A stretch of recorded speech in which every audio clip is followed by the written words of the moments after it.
got to the art world by accident in a way. When I started writing my name on the street, like I'm here.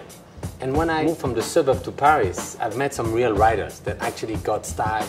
I took photos of them and I started printing them on, cheap photocopy paper. I was 17 and I could paste my photo on the Champs-Élysées, I could paste my photo in the center of Paris. And I started framing them like a piece of blood around it. It would just I would let the paint drip all over and writing sidewalk gallery, to really mark this as an art installation.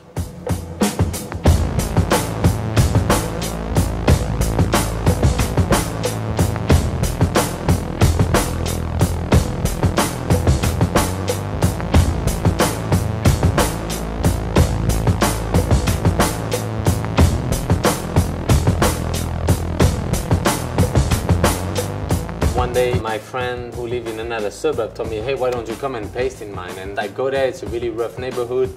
I start pasting some of my photos, and the guys, they say, why don't you take us? So I start taking just, white frames, that photo with the guy holding the camera like a weapon.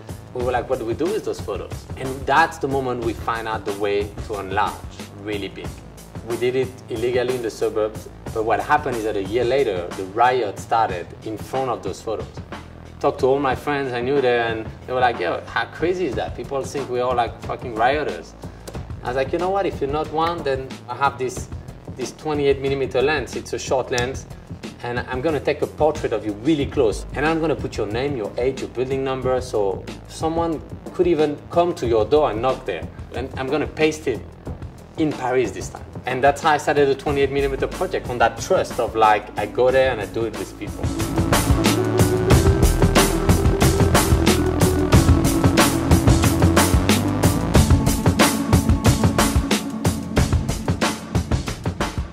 So I was like, how is it elsewhere?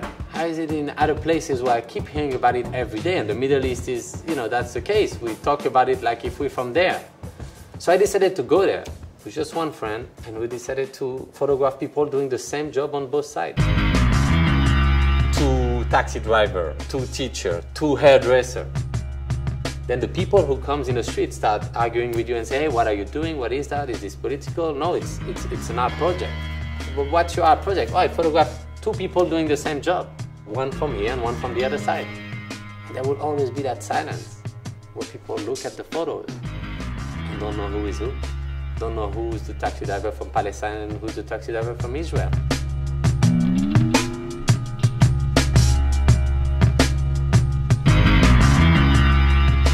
From the beginning, it really impressed on how the people would dedicate their time, energy, and life into it. And I was just the enabler in a way.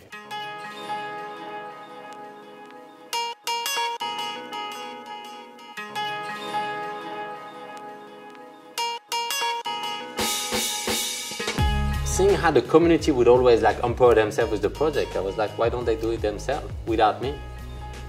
And that new thing was like, okay, I'm gonna reverse the process. I want you to take the photos and I'm gonna print it.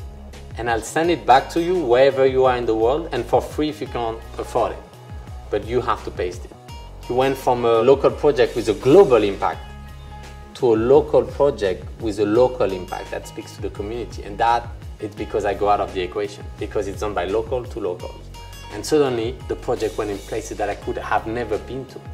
In Tunisia, they did one of the craziest actions. They replaced all the portraits of the dictator Ben Ali by their own photos. They've never seen other faces than the one of the dictator, and suddenly there is others. They've never seen art on the street. People were confused, so they start scratching them down, and the people were like, no, we did it ourselves, no one helped us. And then one old guy came and said, hey guys, you have the right to paste. They have the right to scratch it down. This is democracy. It's the first time ever we have the right to touch our wall. So you should see that as a success.